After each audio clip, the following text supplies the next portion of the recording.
Gadis itu menatap Gustav dengan tajam. Dia tidak berani berbicara. Bahkan dengan terpaksa, dia menyembunyikan amarah yang meluap-luap di hatinya dan tekadnya untuk membunuh Gustav. Dia menginginkan pemuda bernama Gustav ini mati.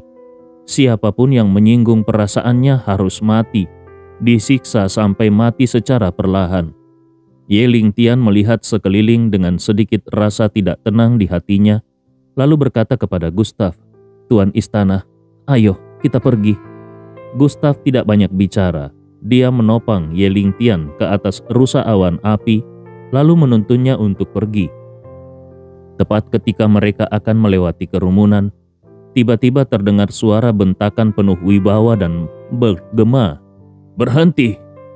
Lalu Gustav melihat puluhan ahli berbaju zirah muncul di sekelilingnya, menutup semua jalan keluar.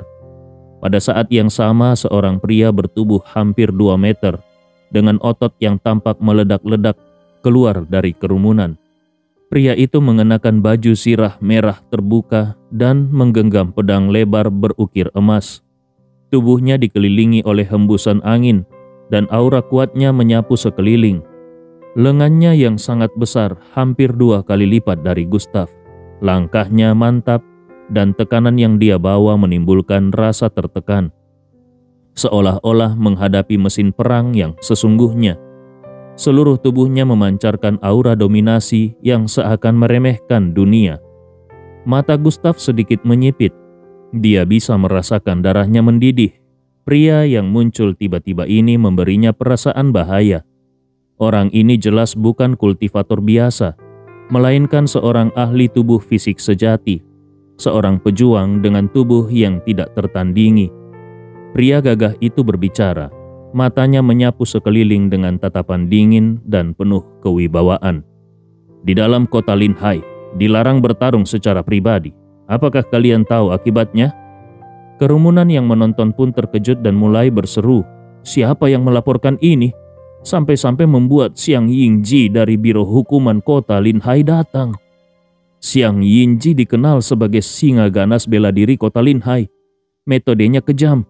Tidak ada yang bisa menandinginya. Kebanyakan orang tidak berani membuat keributan di Kota Linhai, justru karena gaya bertindak Xiang Yingji. Biro Hukuman bukan main-main. Mereka adalah penguasa aturan sejati di Kota Linhai. Dan nama Xiang Yingji sendiri pun sudah cukup untuk mewakili Biro Hukuman. Sekarang dia muncul di sini. Bocah itu pasti mati. Dengar-dengar, puluhan tahun yang lalu, Xiang Yingji adalah peringkat pertama dalam daftar bakat spiritual.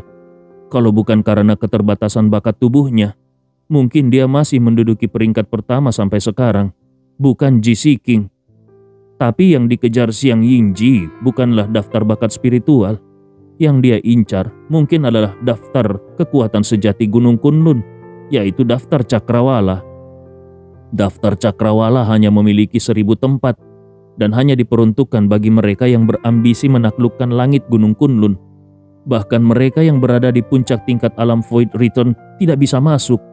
Hanya mereka yang berada di tingkat alam Raja Void, alam Daiyuan, atau alam Kaisar Dewa yang memenuhi syarat.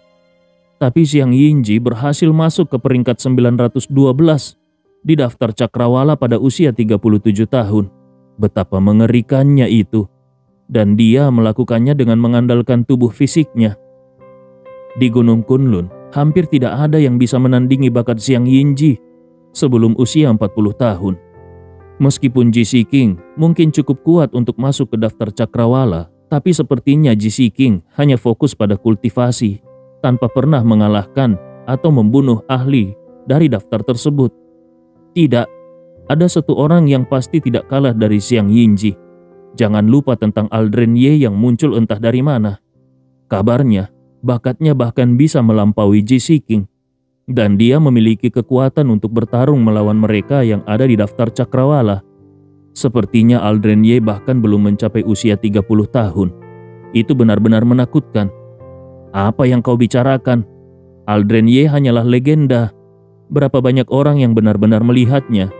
Aku dengar kekuatannya naik turun. Kita tidak akan tahu sampai dia benar-benar bertarung. Sudahlah, jangan membicarakan ini lagi. Kalau Xiang Yingji mendengar, kita semua akan mati."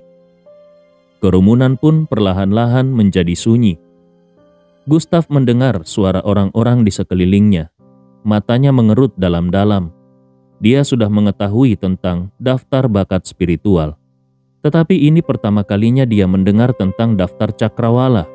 Namun, setelah berpikir sejenak, daftar ini bahkan mencakup para ahli di tingkat alam Raja Void, alam Daiyuan, hingga alam Kaisar Dewa. Kalau dibandingkan, dirinya masih jauh tertinggal. Saat Gustav masih dalam kebingungan, mata gadis yang terluka itu tiba-tiba berbinar penuh harapan. Dengan satu langkah maju, dia meraih lengan Xiang Yingji dan berkata, "Kak Yingji, kau harus membelaku.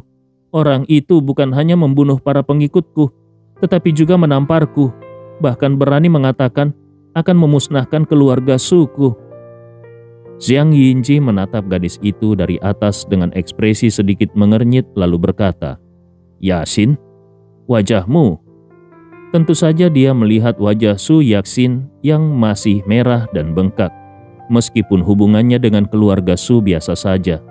Tetapi bagaimanapun juga ini adalah wilayahnya. Ada orang yang berani bertindak sebegitu liar di wilayahnya. Tatapan Xiang Yingji mengikuti arah pandangan Su Yaxin. Lanjut langsung tertuju pada Gustav yang sedang menuntun rusa awan api. Dengan tatapan mata yang penuh dengan niat membunuh dan keganasan, dia bertanya, "Orang yang barusan bertindak itu kau?" Gustav mengangguk tanpa rasa takut. Mendapatkan jawaban itu, Xiang Yingji melangkah maju. Dia mencabut pedang lebarnya dan menancapkannya ke tanah. "Berani sekali. Bukan hanya berkelahi di kota Linhai, tetapi juga berani membunuh. Apakah kau tahu hukuman untuk itu? Di hadapan Biro Hukuman, tindakan itu akan mendapatkan hukuman mati." Dua kalimat itu diucapkan dengan suara menggelegar. Tekanan luar biasa pun langsung menerjang. Auranya bagaikan pedang tajam yang menusuk tubuh. Rusa awan api langsung jatuh berlutut dengan kedua kakinya. Meskipun itu adalah binatang spiritual, tetap saja dia hanyalah seekor hewan. Mata Gustav mengecil. Dia tahu betapa mengerikannya tekanan ini. Dalam sekejap, dia mengumpulkan seluruh kekuatannya ke tubuh Ye Lingtian. Ye Lingtian tidak boleh terluka lagi. Kalau tidak, dia akan mati. Namun Gustav sendiri tidak memiliki perlindungan apapun. Bahkan, kalaupun dia ingin memanggil Xiao Huang, sudah terlambat. Darah segar langsung menyembur dari mulutnya. Matanya memerah dan suara retakan terdengar dari tulang-tulangnya. Gustav dipenuhi amarah. Dia mengangkat kepalanya tanpa peduli pada lukanya. Dia kemudian berkata dengan suara lantang, kata demi kata, "Kurang ajar, apa kau benar-benar memahami situasi ini? Hanya percaya pada omongan orang lain begitu saja. Omong kosong apa Biro Hukuman ini?" Kerumunan menjadi sunyi. Mereka sama sekali tidak menyangka Gustav berani mengucapkan kata-kata seperti itu. Apakah orang ini benar-benar tidak ingin hidup lagi? Mata Xiang Yingji pun menunjukkan kilatan dingin. Dia tidak tahu kenapa dalam tekanan auranya, kedua orang ini tidak langsung hancur organ dalamnya. Namun dia tidak peduli lagi. Dia mencabut pedangnya dan berkata, "Berani berkata seperti itu? Hari ini aku akan menegakkan hukum langit dan menghukum semut sepertimu." Su Yaxin melihat Gustav benar-benar mencari mati. Dia hanya bisa tersenyum dingin, berharap Gustav segera mati. Menurutnya, pemuda bodoh ini sudah menyinggung Xiang Yingji. Itu berarti hukuman mati. Namun Gustav sama sekali tidak takut. Amarah di hatinya sudah mencapai puncaknya. Meskipun dia tidak bisa mengalahkan Xiang Yingji, lalu kenapa? Dia sudah terhubung dengan Morning Earth, seorang ahli hebat dari makam reinkarnasi. Apakah itu masih belum cukup? Pada saat kritis ini, seorang lelaki tua berjubah biru tiba-tiba berjalan masuk dengan tergesa-gesa dan berdiri di depan Gustav. Orang itu adalah Feng Tai, yang sebelumnya bertugas memeriksa liontin giok dari menara alkimia milik Gustav di pintu masuk. Feng Tai berkeringat deras, lalu menatap Xiang Yingji. Dia menangkupkan tangannya dengan hormat dan berkata, "Tuan Xiang, Bisakah kau memberikan sedikit muka kepadaku dan melepaskan Tuan Ye ini?" Awalnya dia ingin menyebut Gustav sebagai alkemis, tetapi setelah berpikir sejenak, dia menyadari kalau status alkemis Gustav harus dirahasiakan. Kalau hal itu tersebar, berbagai kekuatan akan datang untuk menjilat Gustav, dan keluarga Feng tidak akan punya kesempatan lagi. Pedang lebar Xiang Yingji melayang di udara, matanya menunjukkan ekspresi aneh. Dia berpikir, "Tuan Ye, bagaimana mungkin seseorang dengan status seperti Feng Tai memanggil seorang pemuda sebagai tuan? Apa-apaan ini? Apakah anak ini memiliki latar belakang yang luar biasa?" Bahkan Su Yaxin pun terlihat sangat kesal.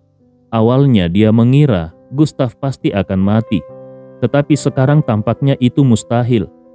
Melihat Xiang Yingji belum juga menurunkan pedangnya, Feng Tai pun melanjutkan, "Tuan Xiang, mengenai biro hukuman, aku akan menjelaskan kepada beberapa pihak di sana. Tuan Ye ini adalah tamu yang diundang oleh keluarga Feng. Mohon kiranya Tuan memberikan sedikit kelonggaran. Tuan Ye baru pertama kali datang ke sini dan belum memahami peraturan di tempat ini. Aku akan menjelaskannya nanti." Xiang Yingji ragu sejenak, tetapi akhirnya dia menarik kembali pedangnya sambil berkata, "Tentu aku harus menghormati Tuan Feng. Tapi, kalau lain kali aku melihat bocah ini bertindak di kota Linhai, aku pasti akan membunuhnya di tempat tanpa ragu. Keluarga Feng pun tidak akan bisa menghentikanku." Kalimat terakhir itu jelas merupakan sebuah ancaman. Tatapan dinginnya seakan ingin membakar Gustav. Namun Gustav tidak menghindar sedikit pun. Setelah mengucapkan kalimat ancaman itu, Xiang Yingji pun pergi bersama dengan pasukannya. Mata Gustav dipenuhi dengan api amarah. Bahkan dia bergumam dengan penuh keberanian, "Kalau bukan karena Feng Tai yang menyelamatkanmu, Xiang Yingji, kau mungkin sudah menjadi mayat."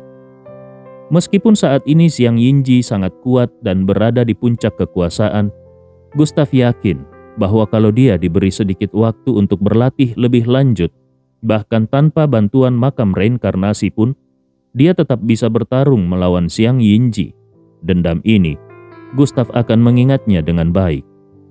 Sayangnya Xiang Yingji telah pergi bersama pasukannya.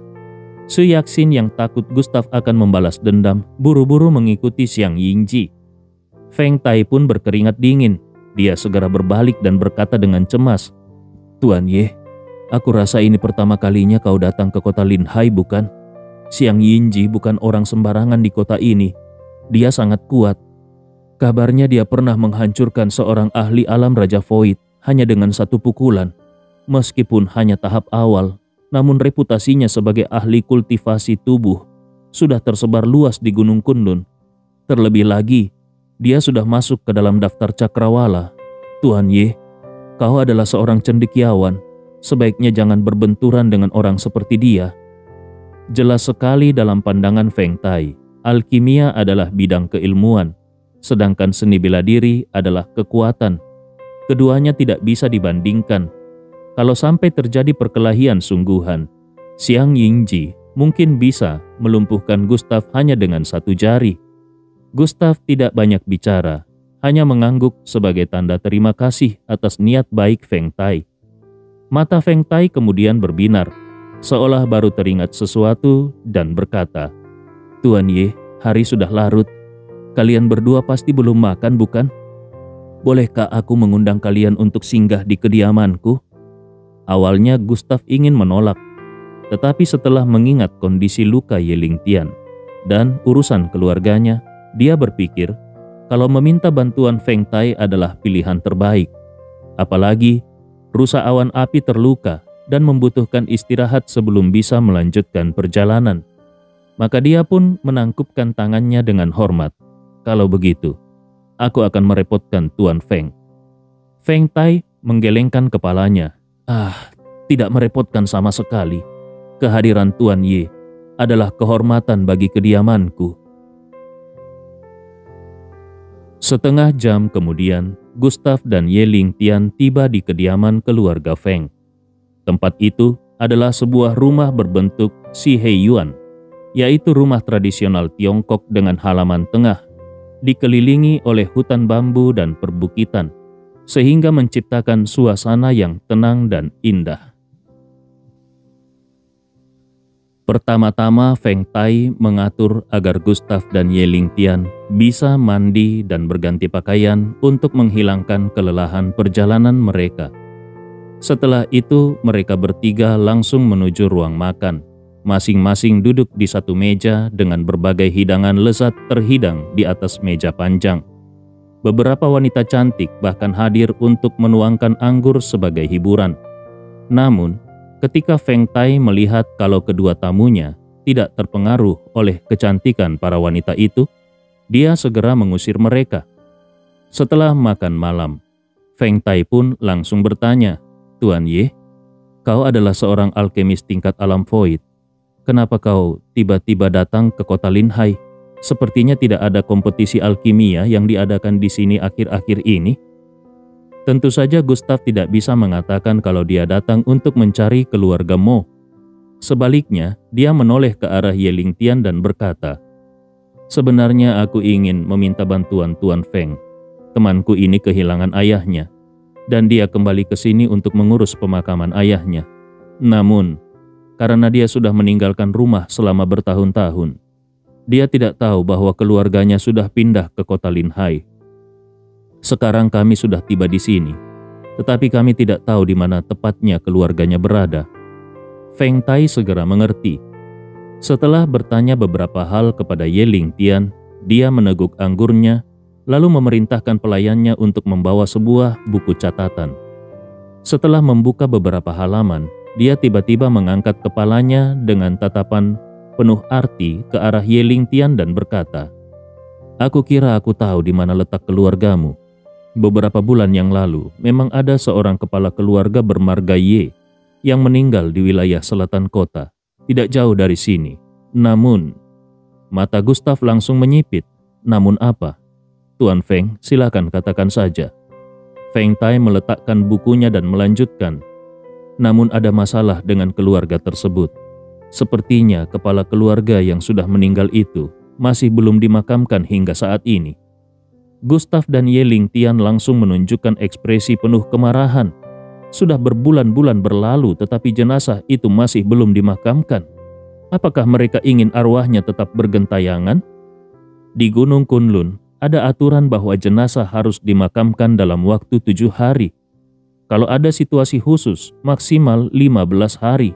Namun, ayah Ye Lingtian sudah meninggal selama beberapa bulan.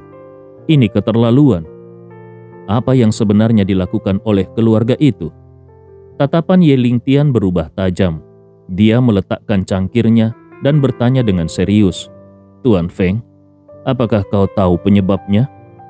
Feng Tai mengusap janggutnya dan menggelengkan kepalanya. "Itu urusan internal keluarga mereka. Aku tidak punya wewenang untuk mengetahuinya. Namun menurut dugaanku, ini berkaitan dengan perebutan warisan. Kepala keluarga yang meninggal itu memang cukup terkenal di kota Linhai. Meskipun dia tidak kuat, namun ada rumor kalau dia pernah mendapatkan harta karun yang luar biasa yang memungkinkan keluarganya untuk pindah ke sini. Tapi aku tidak tahu detailnya. Kalau kau mau, aku bisa mengirim seseorang untuk mencari tahu." Gustav melihat ke arah Ye Lingtian yang tampak semakin gelisah. Dia lalu bangkit dan berkata, "Tuan Feng, tidak perlu. Kami akan pergi sendiri. Tolong beritahu kami alamatnya." Feng Tai sebenarnya ingin menahan mereka lebih lama, tetapi dia tahu kalau masalah Ye Lingtian tidak bisa ditunda lagi. Maka dia pun memberikan peta kota Linhai kepada Gustav dan menandai lokasinya. Sebagai tanda terima kasih, Gustav memberikan 1 pil alkimia kepada Feng Tai, yaitu pil ramuan pemurnian yang hanya bisa dibuat oleh alkemis tingkat alam void. Saat Feng Tai melihat pil itu, dia pun gemetar kegirangan. Sebelum pergi, Feng Tai tiba-tiba berkata, "Tuan Ye, berhati-hatilah terhadap Su Yaxin dan Xiang Yingji. Mereka bukan orang yang mudah dihadapi, terutama Su Yaxin. Dia terkenal licik dan jahat di kota Linhai, dan kemungkinan besar dia pasti akan membalas dendam terhadapmu." Saat ini di kota Linhai di keluarga Su, suasana begitu mencekam. Cahaya redup menebarkan hawa dingin dan haus darah. Di lantai terdapat genangan darah segar dan dua kepala yang sudah terpenggal. Itu adalah kepala Su Cheng dan Su Lu. Keduanya gagal melindungi sang nona dan dihukum mati. Terlebih lagi mereka telah terluka. Walaupun berada di puncak tahap alam Void Return, mereka tidak lagi berguna. Di aula utama, beberapa tetua duduk bersama seorang pria paruhbaya yang mengenakan pakaian mewah. Pria paruhbaya itu adalah Su Shisheng, kepala keluarga Su saat ini. Dia berada di tahap keempat dari ranah alam Raja Void dan menempati peringkat 899 di daftar cakrawala. Di sampingnya, duduk beberapa tetua penting keluarga Su. Di antara mereka, seorang lelaki tua dengan aura menakutkan adalah Su Sensan yang berada di tahap ketiga dari ranah alam Daiyuan. Dia bahkan menduduki peringkat 651 di daftar cakrawala. Sementara itu, di bawah mereka berdiri seorang gadis muda yang sebelumnya bertikai dengan Gustav, yaitu Su Yaxin. Saat ini wajah Su Yaxin ditutupi dengan daun perak. Cairan dari daun itu menetes di wajahnya yang bengkak dan secara perlahan mengurangi pembengkakan. Meskipun begitu, bekas tamparan merah di pipinya masih terlihat jelas. Su Yaxin berkata sambil menangis, "Ayah, kalau si Gustav Ye itu tidak mati, aku tidak mau makan seharian. Bukan hanya dia menodai kehormatanku, dia juga berani mengancam akan membasmi keluarga Su kita sampai ke akar-akarnya." Dua batu roh di tangan Su Shisheng hancur seketika. Gelombang energi yang tak terlihat menyapu seisi ruangan. Bahkan meja batu giok di sampingnya retak beberapa bagian setelah mendengar kata-kata Su Yaxin. Su Shisheng berkata, "Keluarga Su kita memang bukan keluarga terkuat di kota Linhai. Tetapi juga bukan tempat bagi sembarang orang untuk bertindak sesuka hati. Tidak kusangka ada bajingan yang berani menyentuh putri Su Shisheng. Yaxin, jangan khawatir. Meskipun ada keluarga Feng di belakang bocah itu, aku pasti akan membunuhnya. Aku akan menghancurkan tangan dan kakinya, memenggal kepalanya dan membantai seluruh keluarganya." Setelah kata-kata itu terucap, seorang pelayan tiba-tiba berlari masuk dengan tergesa-gesa dan langsung berlutut di aula utama. Su Shisheng menatapnya dengan dingin dan bertanya, "Zheng Yuan, bagaimana hasil penyelidikan tentang bocah itu?" Meskipun keluarga Su tidak takut pada keluarga Feng, Su Shisheng tetap ingin menyelidiki latar belakang Gustav. Kenali musuhmu, maka kau akan menang dalam setiap pertempuran. Itulah prinsip yang membuat keluarga Su terus berjaya.